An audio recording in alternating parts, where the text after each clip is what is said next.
சேர்ந்த மாலதி சரவணன். கவிதையின் தலைப்பு போதை ஒழிப்பு. மனிதா மனிதா, புகைத்து புகைத்து புதைந்து போகாதே, கஞ்சாவை அருந்தி காலனாவுக்கு பயனில்லாமல் ஆகாதே. குடித்து குடித்து உன் குடும்பத்தை நீயே கெடுக்காதே, இடுப்பு வேட்டி இறங்குவது தெரியாதே, சிறு மூளை பாதிக்கும் எதுவும் உனக்கு புரியாதே.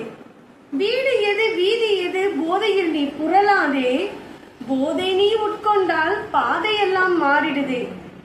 கண்ணீரின் காரணியாய் ஏமாற்றத்தின் உறைவிடமாய் உன் வாழ்வை நீ மாற்றாதே. போதையே போதையே, நீ அழிக்கின்றாய் மனிதனின் வாழ்வையே. பொய் சத்தியம் செய்திடுவாய், பேய் போல மாறிடுவாய், உன்னையே நீ மறந்திடுவாய். காட்டானாய் மாறிடுவாய், சில சமயங்களில் கோட்டானாய் நீ முழித்திடுவாய்.